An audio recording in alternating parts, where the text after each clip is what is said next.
Let's get to industrials powering higher this year. The XLI up 5.5% since January. Some notable outperformers: Steel Dynamics, as mentioned, W.W. Grainger hitting all-time highs today, plus GE hitting a level not seen in almost 2 years. But what's next for this group?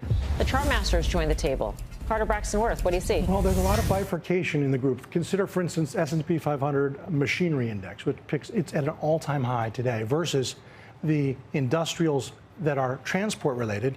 You still have to move almost 20% to get to the high. So there's a lot of winners and losers, but there is this, and there's sort of no way around it. If you go back to the beginning of sector data, when S&P changed the sectors in 1989, industrials, and you see it on the screen here, have been an identical performer to the S&P. And so one can say, okay, so what? Well, look at the next chart. This is a ratio chart. It's the same all data chart. So if you have a sector that has performed exactly in line with the S&P, but you've had a lot more beta, you'll have, on a risk-adjusted basis, a poor performer. And so at this point, there are stocks that have shot the moon: Boeing, GE, and I think those are stocks that if you're in, you should take profits or sell short. Yeah. Karen, you're wondering, I mean, you have some industrial positions, and you were...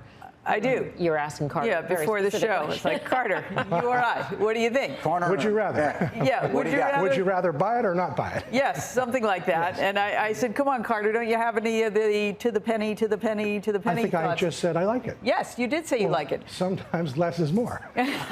Yes. I like it. I mean, it's my only hesitation with it. It is run so far. Mm-hmm.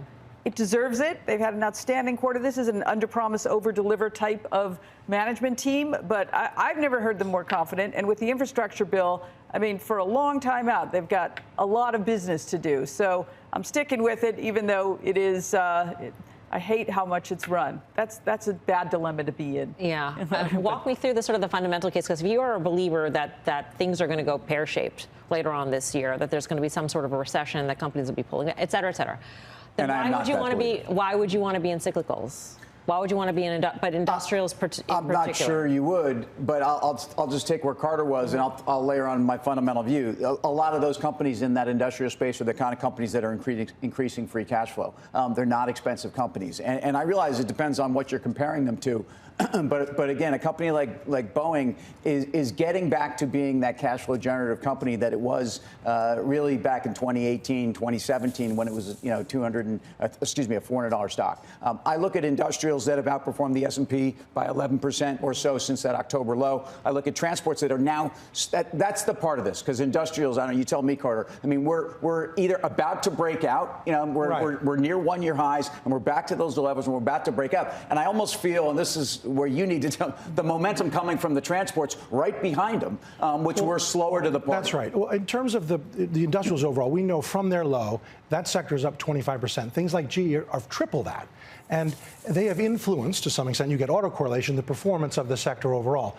At this point, the real question you're posing, it, I don't think I know the answer. Do you double back and find laggards, i.e. transport-type names, railroads, and play those for catch-up? Or do you stay with something that's quite firm, strong URI? My hunch is to barbell it. So, for instance, I would take some of the laggards, but the ones that are too extreme, and I would put Boeing and GE in that category, not URI, I would fade those. What about like a UPS, FedEx? Is that in that? Yeah, well, they're okay. Bucket? I mean, they're their own creatures. They are in the Dow Jones Transportation Index of 20 stocks, which is price weighted, of course. But they're sort of their own creatures, right? They're not sort of classic industrial. Hyper-cyclical. Yes, hyper-cyclical. Neither from my seat is particularly interesting. It comes to the pair of twos. Wow. Thank goodness I looked that up earlier. Dreaded pair of twos. So you use that, Carter. We'll see you in just a few minutes on Options Action. Thank you. Steve Grasso, do you like these industrial names?